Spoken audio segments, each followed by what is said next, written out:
je passe immédiatement la parole à Henri Culot qui va déplacer légèrement l'angle d'attaque. Quel est le secret qui pèse sur l'administrateur? Voilà, merci Monsieur le Président. Donc quelques considérations sur l'obligation de discrétion qui pèse sur les administrateurs de sociétés. Alors on sait que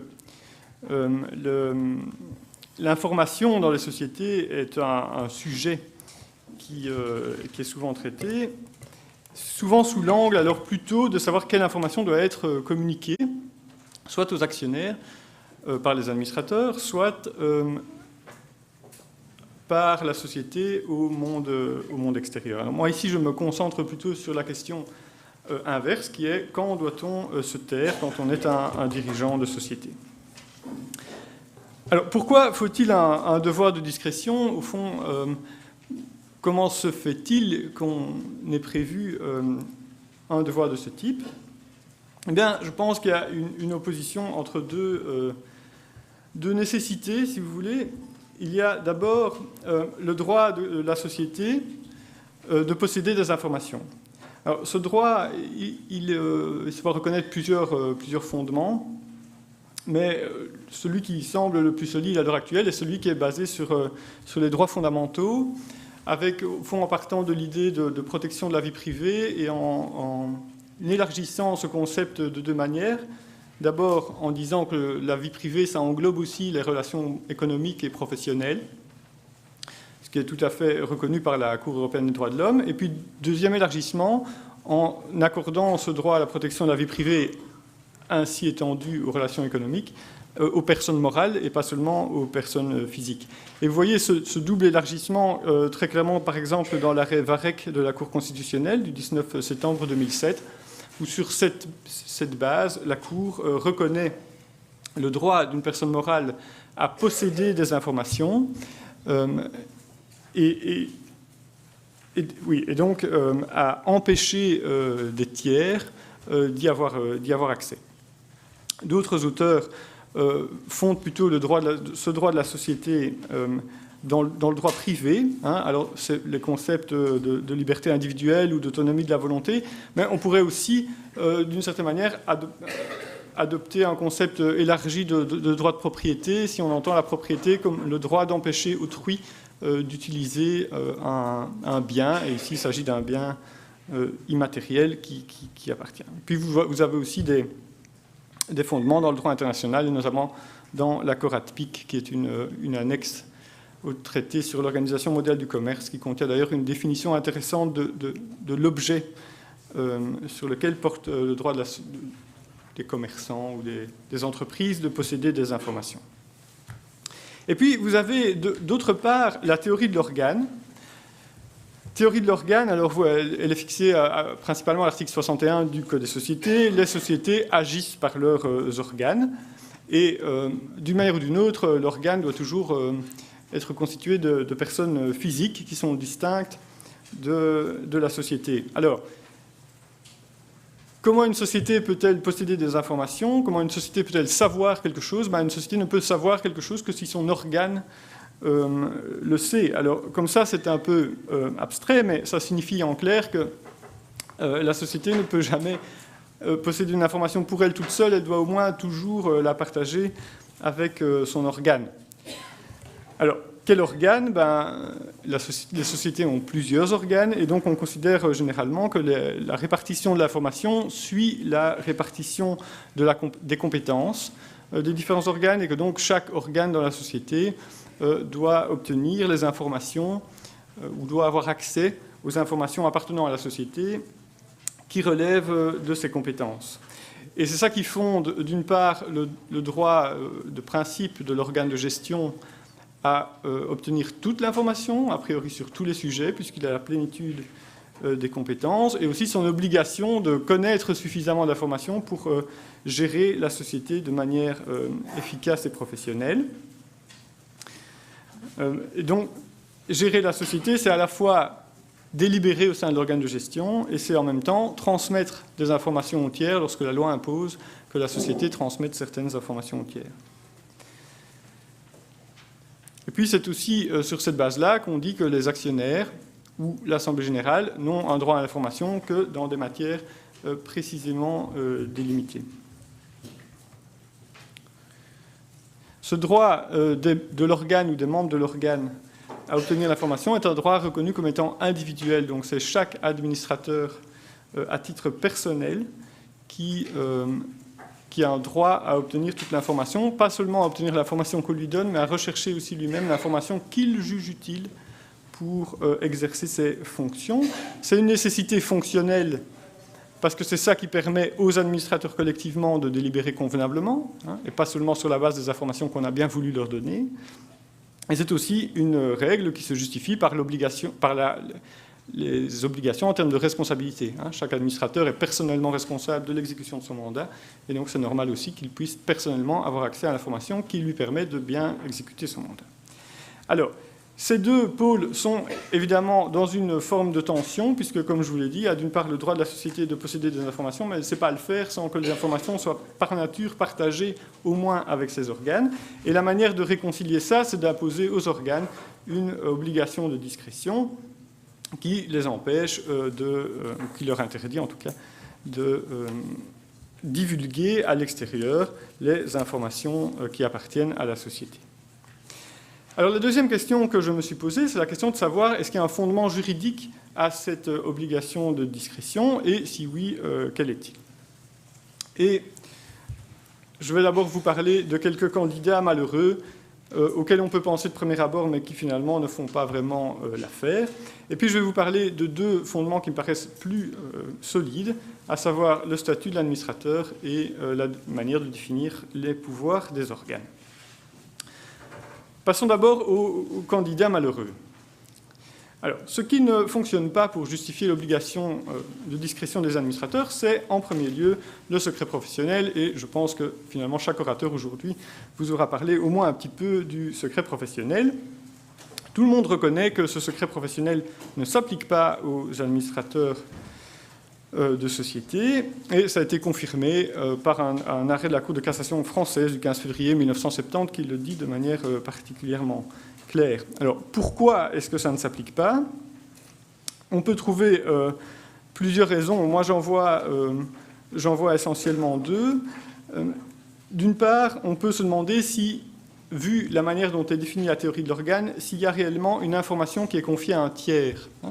Le secret professionnel classique, vous êtes une personne, vous allez voir votre médecin qui est une autre personne et vous allez lui transmettre de l'information.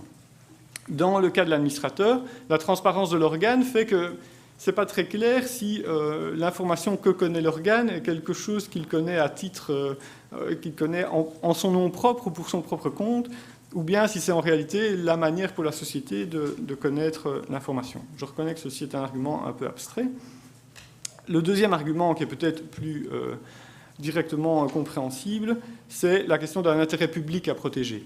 L'article 358 est un article, forcément dans le Code pénal, qui protège un intérêt public, et ce qu'on a voulu protéger, c'est la confiance du public en général dans un certain nombre de professions, confiance dans les avocats, confiance dans le personnel médical, confiance encore dans beaucoup d'autres professions.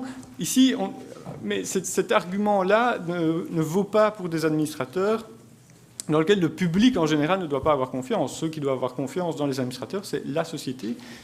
Et la société, elle représente un intérêt privé et pas un intérêt public.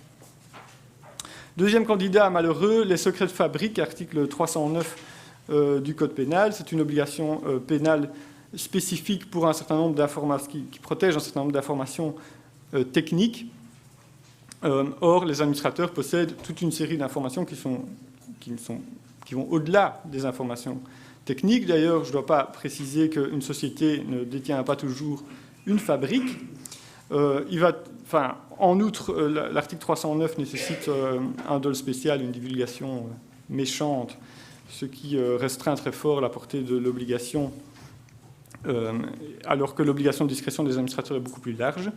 Et enfin, cet article 309 n'est pas du tout spécifique aux administrateurs, il vise d'abord en premier lieu les employés plutôt que les dirigeants.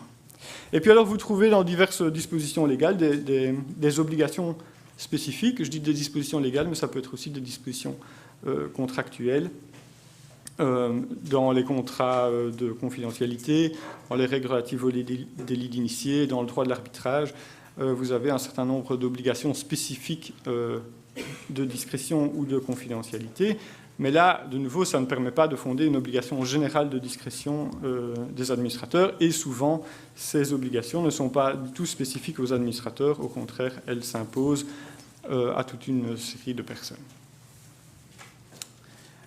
Alors, venons maintenant aux fondements qui me paraissent plus solides. Et le premier fondement, c'est le statut de l'administrateur, au fond, les règles qui s'appliquent à l'exercice de son activité.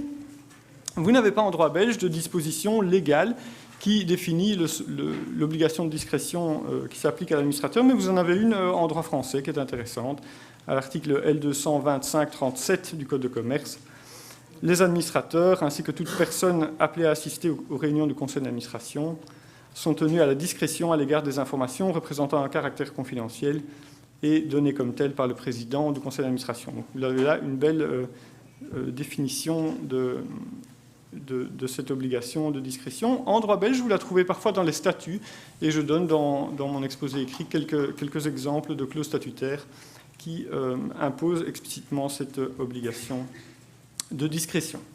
Alors on peut rechercher, à défaut de dispositions légales particulières, dans les règles relatives aux contrats de mandat qui sont généralement utilisés pour définir ou compléter le statut de l'administrateur, même si on sait bien que l'administrateur n'est pas vraiment un mandataire. Le problème, c'est qu'on ne trouve pas dans le contrat de mandat une obligation générale de discrétion. Ça dépend en réalité de ce qui est convenu dans le mandat. Et on sait tous bien qu'il y a des mandats qui impliquent la discrétion, mais il y a aussi des mandats qui sont faits précisément pour communiquer une information. Quand vous donnez mandat à un notaire pour publier au moniteur un procès-verbal ou un extrait de procès-verbal d'une assemblée générale, vous donnez précisément, vous ne voulez pas qu'il soit discret, vous voulez justement qu'il communique une information à des tiers. Alors on peut dire que peut-être dans le contrat de mandat tel qu'il s'applique à l'administrateur, il y a une obligation implicite de discrétion, ce qui est peut-être vrai, mais difficile à tirer du contrat de mandat en tant que tel. Alors la plupart des auteurs, en fait, considèrent qu'il y a dans le contrat d'administrateur, dans la relation particulière contractuelle qui se crée entre l'administrateur et sa société, une obligation de discrétion qui se rattache finalement à l'exécution de bonne foi du contrat, ce qui est un peu vague, mais ce qui est toujours un fondement privilégié quand on n'en trouve pas d'autres. La conséquence de ceci, c'est qu'on voit bien, quand on part de la question du statut de l'administrateur, on a une obligation personnelle de chaque administrateur, qui fait partie de son statut, de maintenir la discrétion sur ce qu'il apprend dans l'exercice de son mandat. Alors, à côté de ça, deuxième fondement qui me paraît solide, la manière dont on détermine le pouvoir des organes. C'est prendre la question d'une autre manière, c'est de se demander, tiens, au fond, comment les organes peuvent-ils agir et comment sont limités les pouvoirs des différents organes, et en particulier en ce qui nous concerne de l'organe de gestion du conseil d'administration. Alors, quelle est la réponse à ça ? Vous avez d'abord, et ça va de soi, une obligation pour les organes de respecter les obligations légales et de respecter l'intérêt social. C'est une limite qui s'applique de manière tout à fait générale et qui s'applique plus ou moins à toutes les activités qu'ils doivent entreprendre en tant qu'organes. Et là, si vous examinez un peu, vous voyez qu'il y a des cas où la loi oblige de communiquer une information, par exemple de divulguer des informations privilégiées, de les divulguer au public en général, ou de répondre aux questions des actionnaires à l'Assemblée générale. Vous avez d'autres hypothèses où la loi interdit de diffuser certaines informations, et là aussi, en matière d'information privilégiée, tant que l'information n'a pas été rendue publique, il est interdit de la divulguer. Et puis vous avez en fait la plupart des cas où la loi n'interdit pas et n'impose pas, et là alors reste seul le critère de l'intérêt social, et donc une grande marge de manœuvre pour le conseil d'administration. Remarquez que la marge de manœuvre n'existe pas, enfin elle existe aussi quand la loi impose de donner l'information, parce que bien qu'il y ait une obligation légale, le contenu de ce qui doit être diffusé, le moment, la manière dont c'est diffusé, peuvent être soumis à l'appréciation du conseil d'administration. Une fois qu'on respecte ces obligations légales et l'intérêt social, on doit distinguer les rapports internes, donc les rapports entre organes de la société, et les rapports externes, la transmission d'informations à des tiers. Alors, dans les rapports internes, la diffusion d'informations doit permettre aux différents organes d'accomplir leurs fonctions, et donc ils doivent recevoir chacun l'information qui relève de leurs compétences. Donc, le droit à l'information est calqué sur la répartition des compétences entre les organes, ce qui induit, comme je vous l'ai dit, une plénitude du droit à l'information pour le conseil d'administration, et au contraire, un droit à l'information limité à des cas particuliers qui peuvent être larges mais qui sont limités par la loi pour l'Assemblée générale et pour le commissaire, par exemple. Ça signifie aussi que le conseil d'administration a un devoir de discrétion, y compris à l'égard des autres organes de la société. Et ce n'est pas parce qu'on est à l'intérieur de la société qu'on peut tout se dire. Vis-à-vis même de l'Assemblée générale, le conseil d'administration a un devoir de discrétion. Et puis il y a les rapports externes, la manière dont des informations peuvent être transmises à des tiers. Et là, comme vous le savez, on distingue le pouvoir de gestion, le pouvoir de décision et le pouvoir de représentation. C'est évidemment en vertu du pouvoir de représentation, donc le représentant de la société, qui est souvent deux administrateurs ou le délégué à la gestion journalière, qui vont transmettre l'information à des tiers. Mais pour avoir le droit de faire ça, il faut qu'ils aient été autorisés à le faire par l'organe à qui appartient la décision. Et cet organe à qui appartient la décision, eh bien, c'est pour la gestion journalière le délégué, mais pour toutes les autres questions, le conseil d'administration dans son ensemble. Et donc, pour pouvoir décider de divulguer une information à l'extérieur, il faut que le conseil d'administration l'ait décidé de manière collégiale. Et ça, il doit faire, évidemment, dans le respect des obligations légales et dans l'intérêt social. Et de là vient évidemment le fondement, un autre fondement de l'obligation de discrétion de chaque administrateur, parce que s'il faut une décision collégiale de tous les administrateurs pour divulguer une information vis-à-vis de l'extérieur, ça signifie qu'un seul administrateur agissant personnellement n'a pas le droit de prendre la décision de la divulguer tout seul. Il y a ensuite la question de savoir s'il y a des exceptions finalement à ces règles, de ces grands principes que je viens de rappeler. Alors, il y en a deux qui sont discutés principalement dans la doctrine. La première, c'est l'administrateur qui représente en fait un actionnaire. Vous savez que les actionnaires importants ont généralement la possibilité de choisir des administrateurs qui siègent au conseil d'administration. Et alors, bon, une des raisons d'avoir un administrateur ami, disons, au sein du conseil d'administration, c'est de pouvoir obtenir de l'information. Et vous voyez que la doctrine majoritaire légitime d'une certaine manière une forme de dérogation aux principes généraux en disant oui, mais s'il y a un administrateur qui représente un actionnaire, ben, il peut transmettre l'information qu'il apprend à cet actionnaire. C'est pour ça qu'il est là. Alors, j'avoue avoir quelques objections à cette doctrine. D'abord en vertu de la règle de l'égalité des actionnaires, qui n'est pas une règle absolue, mais qui est enfin plus quand même qu'une vague idée, en lien avec évidemment l'intérêt social dont la définition exacte est discutée, mais enfin il n'y a personne qui dit que l'intérêt social c'est l'intérêt de l'actionnaire majoritaire. Au plus restreint, c'est au moins l'intérêt de tous les actionnaires, et alors on ne voit pas très bien pourquoi il faudrait avoir un privilège, disons, de l'actionnaire majoritaire, de l'actionnaire de contrôle.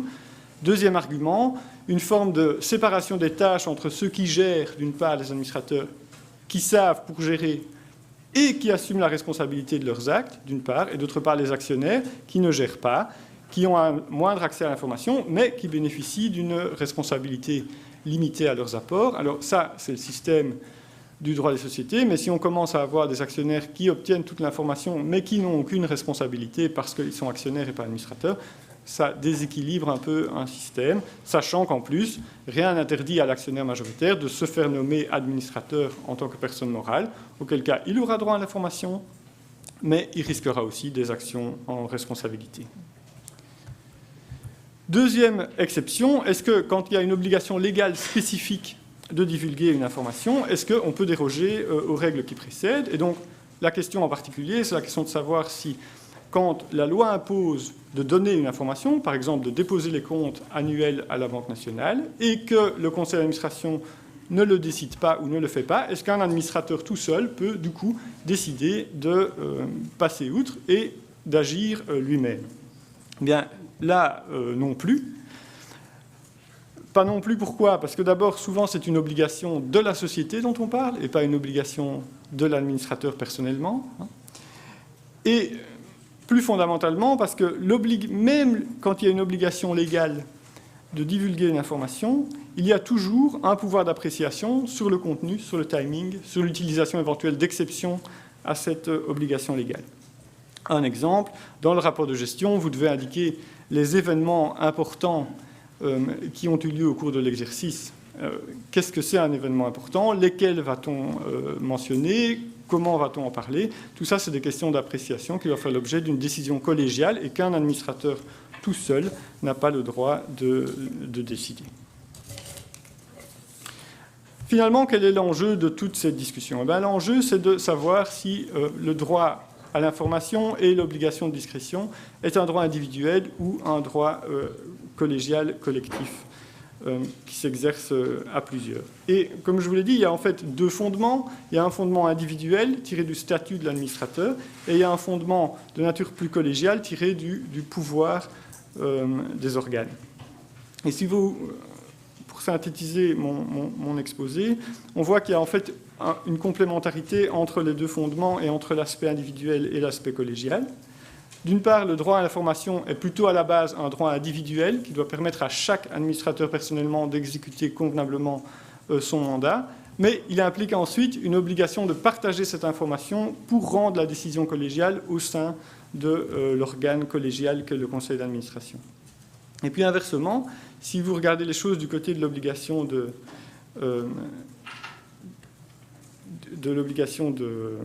discrétion, vous pouvez dire que l'obligation de communiquer vis-à-vis de l'extérieur doit nécessairement résulter d'une décision collégiale, mais que précisément parce qu'il faut une décision collégiale avant de communiquer, ça implique en négatif un devoir individuel de chaque administrateur de garder l'information confidentielle tant qu'ils n'ont pas ensemble décidé de la rendre publique.